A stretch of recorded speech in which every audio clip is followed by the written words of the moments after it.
6 millions d'adhérents. Les filles, vous auriez dû venir avec nous. Bah, on fait du sport. 6 millions d'adhérents, messieurs, dames, comparé à 1,9 pour le football, qui est soi-disant le premier sport fédéral. Zéro Et cluster. c'est un anglais. Zéro cluster dans les salles de fitness.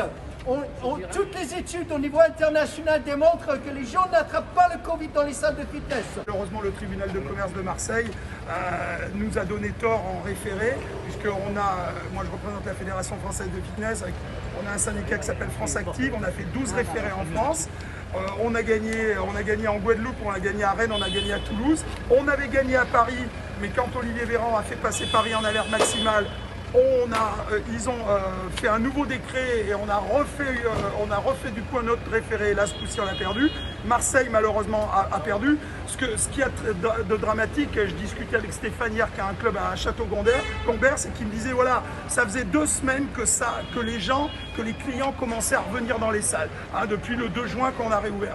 Et là, véritablement, on stigmatise un métier parce que ce que disent tous les patrons de clubs, hein, j'ai été patron pendant 35 ans, ce que disent tous les patrons de clubs, c'est que derrière, ils vont mettre des mois à redonner confiance aux clients, en particulier les clients de plus de 50 ans. J'avais encore un club il n'y a pas longtemps, il me disait, bon, les 20-40 ans reviennent, mais les plus de 50 ans ne reviennent plus du tout, et j'ai plus personne aux heures creuses, et les retraités ne reviennent plus du tout. Donc ça, ce qui est très mauvais, c'est que non seulement c'est arbitraire et injuste, mais ça stigmatise une profession.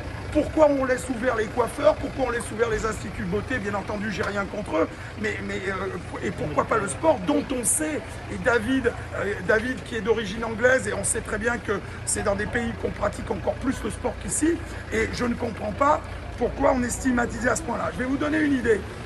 Hier, on a dit que la Nouvelle-Zélande en avait complètement fini avec le Covid. Et la première ministre de Nouvelle-Zélande a dit dans une conférence de presse que les clubs de fitness, ça serait les gens à fermer en dernier parce qu'ils étaient d'utilité publique. Et nous, eh ben en France, on est des moins que rien. On représente quand même 4800 clubs, 6 millions de pratiquants. Moi, je vais vous dire une chose, c'est que 6 millions de pratiquants, c'est 6 millions de votants. Ces 6 millions de votants, ces 6 millions de pratiquants dont on se fout d'eux, eh bien, je pense qu'au moment de voter, on s'en souviendra tous. Et entre guillemets, ce qu'il y a d'incroyable, c'est ça, c'est qu'on ferme les clubs de sport, on parle beaucoup des bars et des restaurants, mais on est fermé, nous, dans 12 agglomérations. On est la seule profession qui est le plus fermée. Et ça, c'est complètement inadmissible.